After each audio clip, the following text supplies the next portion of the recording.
What's going on, my people? Welcome back to Israel's Movie Reviews, and today we're going to be discussing, and we're going to continue discussing the MCU, which I'm a big fan of. And a lot of people ask, what order should I watch every Marvel movie or TV show? And we're going to get into the entire MCU in chronological order in this next month. And if you want to follow the events of the MCU, you can't watch the Marvel films and shows in the order they were released. They're not chronological, especially the most recent ones are actually the ones that come in front, like Captain Marvel, Eternals. So we're going to show you a different order arranged by the events that actually happened in the MCU. The MCU officially started back in 2008 with Iron Man, the Hulk, but it's not the first Marvel film you should watch. You know, you have to start with Captain America, the first Avenger, and that's the one we're going to be speaking about today. It was released back in 2011, and it's actually the fifth film in the Marvel Studios universe, and it begins in 1942.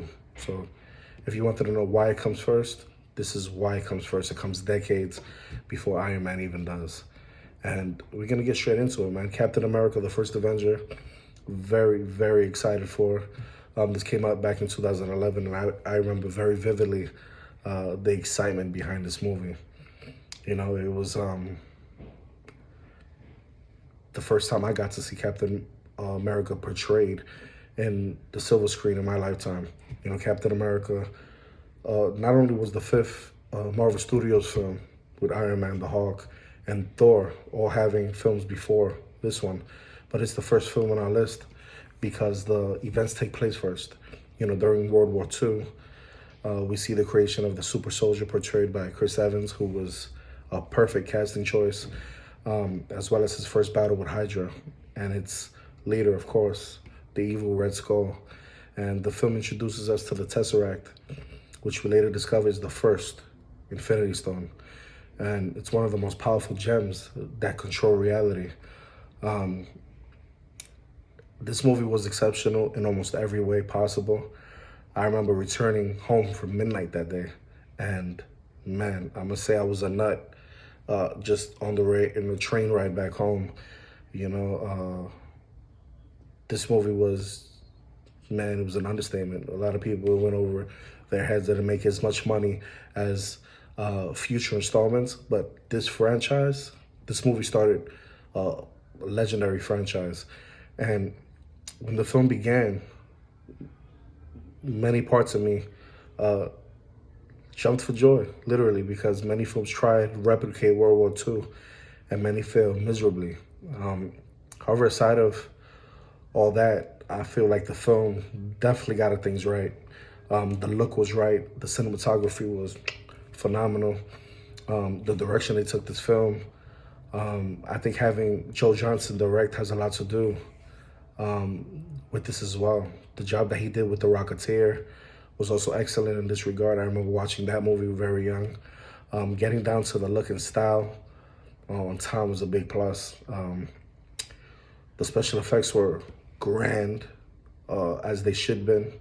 But the little things, such as hairstyles, the costumes, the dresses, the dress-up, language, were all quite vintage, and I enjoyed it thoroughly. The next thing I noticed about this film was that it sets apart from a lot of the other lesser films based on comics, right? For example, like Daredevil, with the Ben Affleck version, was that it had great sense of fun and occasionally a nice sense of humor.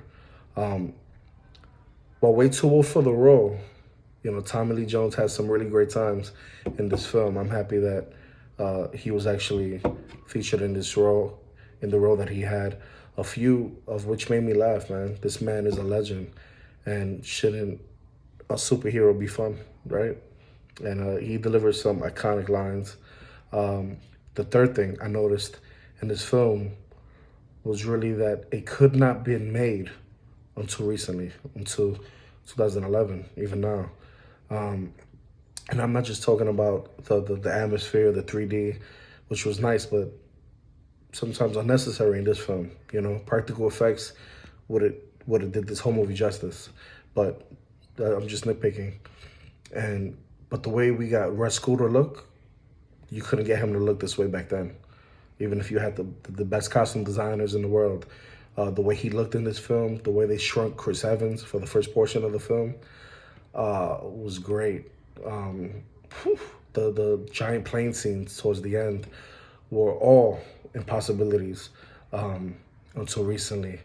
It made the film, in my point of view, look fabulous, man, because, like I said, back then, it would not look as genuine as it did. This movie was epic in the most grand scale way. And the last superhero film that managed to look this good, in my point of view, was Chris Hemsworth, Thor, which in my opinion was about equal to this film for the overall quality entertainment. But Chris Evans definitely brought this in. There were a lot of different people that auditioned for this role. I'm sure Chris Pratt was up for it. John Krasinski would have been an interesting choice. But overall, Chris Evans definitely knocked this out the park.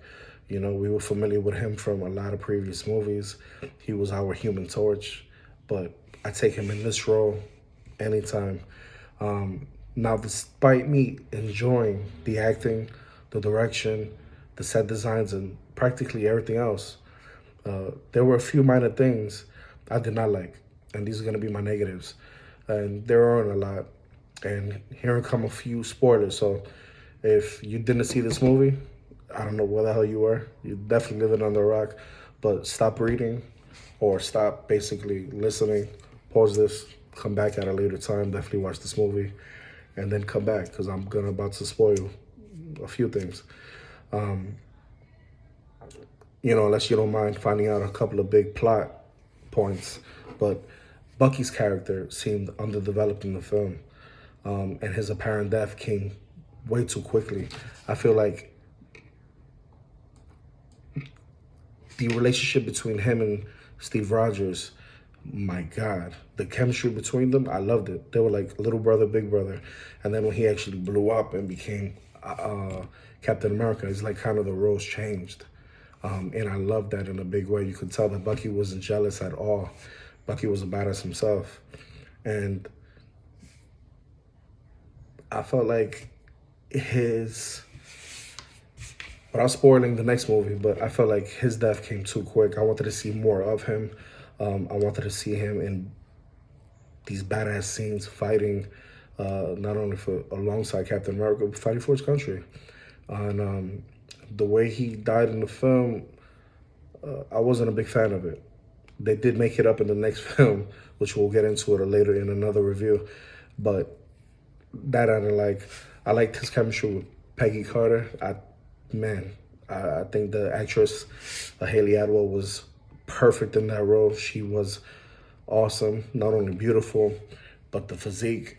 I wish she would have got her own film, but instead we get her in the show. And those 2 seasons were amazing. But the chemistry overall in this film is top notch. In addition, the big showdown with the Red Skull, Captain America was way too brief with that scene. I wish it was played out a little more. I think Red Skull was amazing. He was not only iconic, but he was kind of frightening and badass in his way. They got the whole voice down packed. Man, I thought it was awesome, but way too brief. That scene, they could have played it out a little longer and had a badass scene that was choreographed to one of the top scale choreographs that you can get. But that fell short in my opinion. Red Skull was also a super soldier, so why did his demise happen so easily? I kept asking myself that question. And why didn't they just have him also crash into ice at the end? Allowing his return in the subsequent film, which, spoiler alert, he doesn't return in future installments. We do get him in Endgame, but it's not the same Red Skull. And in other words, all this buildup only to have it all resolved too quickly kind of pissed me off. I was like, what's the point? We go through a phenomenal film, and then towards the climax, you know, they kind of dropped it for me. The ending of the film isn't bad, but it could have been way better for a story, for a movie that was well written throughout. And then it kind of fell short towards the end, in my opinion. But despite these complaints, the overall film is a great, great superhero film as you can find out there. Well worth seeing.